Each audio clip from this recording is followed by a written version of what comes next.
nom du Père et du Fils et du Saint-Esprit. Amen.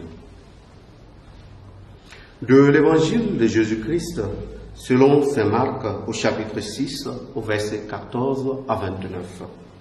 En ce temps-là, comme le nom de Jésus devenait célèbre, le roi Hérode en entendit parler. On disait, c'est Jean, celui qui baptisait. Il est ressuscité d'entre les morts, et voilà pourquoi des miracles se réalisent par lui. Certains disaient, c'est le prophète Élie. D'autres disaient encore, c'est un prophète comme ceux de jadis. Hérode entendait ce propos et disait, celui que j'ai fait décapiter, Jean, le voilà ressuscité. Car c'était lui, Hérode, qui avait donné l'ordre d'arrêter Jean et de l'enchaîner dans la prison, à cause d'Hérodiade, la femme de son frère Philippe, que lui-même avait prise pour épouse. En effet, Jean lui disait, tu n'as pas le droit de prendre la femme de ton frère. Hérodiade en voulait donc à Jean, et elle cherchait à le faire mourir. Mais elle n'y arrivait pas parce que Hérode avait peur de Jean. Il savait que c'était un homme juste et saint, et il le protégeait. Quand il avait entendu, il était très embarrassé. Cependant, il l'écoutait avec plaisir. Or, une occasion favorable se présenta quand, le jour de son anniversaire, Hérode fit un dîner pour ses dignitaires, pour les chefs de l'armée et pour les notables de la Galilée. La fille d'Hérodiade fit son entrée et dansa. Elle plut à Hérode et à ses convives. Le roi dit à la jeune fille, « Demande-moi ce que tu veux et je te le donnerai. » Et il lui fit ce serment. « Tout ce que tu me demanderas, je te le donnerai, même si c'est la moitié de mon royaume. » Elle sortit alors pour dire à sa mère, « Qu'est-ce que je vais demander ?» Hérodiade répondit, « La tête de Jean, celui qui baptise. » Aussitôt la jeune fille s'empressa de retourner auprès du roi et lui fit cette demande. « Je veux que tout de suite tu me donnes sur un plateau la tête de Jean le Baptiste. » Le roi fut vivement contrarié, mais à cause du serment des convives, il ne voulut pas lui opposer un refus. Aussitôt, il envoya un garde avec l'ordre d'apporter la tête de Jean. Le garde s'en alla décapiter Jean dans la prison. Il apporta la tête sur un plateau, la donna à la jeune fille, et la jeune fille la donna à sa mère. Ayant appris cela, les disciples de Jean vinrent prendre son corps et le déposèrent dans un tombeau. Acclamons la parole de Dieu. Louange à toi, Seigneur Jésus.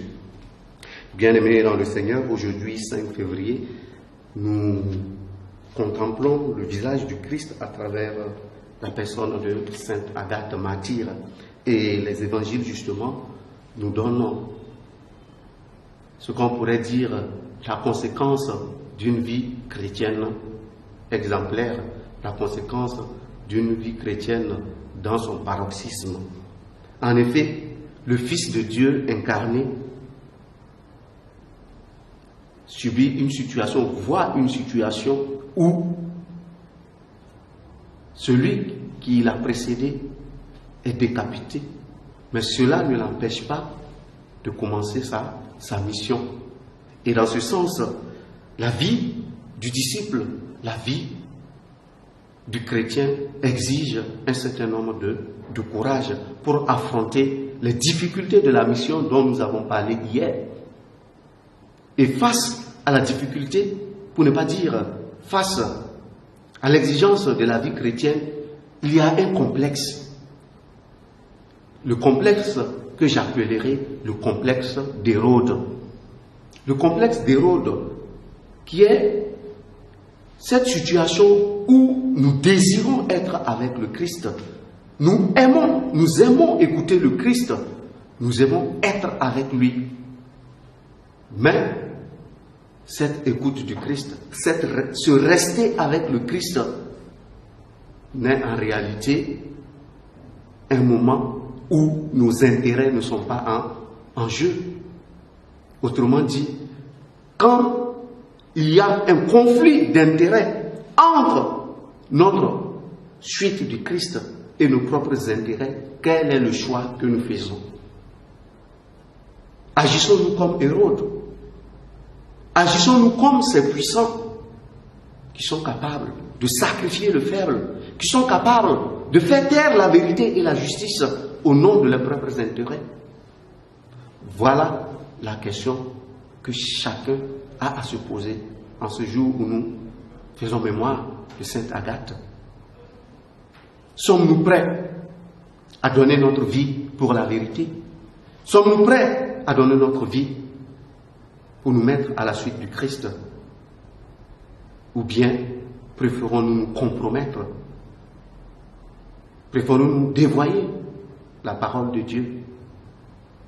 Eh bien, bien-aimés dans le Seigneur, pour ne pas tomber justement dans cette dérive, nous sommes invités à cultiver l'intimité avec le Christ, parce qu'il n'y a que lui seul qui puisse nous donner ce courage d'affronter les vicissitudes liées à notre être chrétien, liées à notre vie de chrétien. Loué soit Jésus-Christ.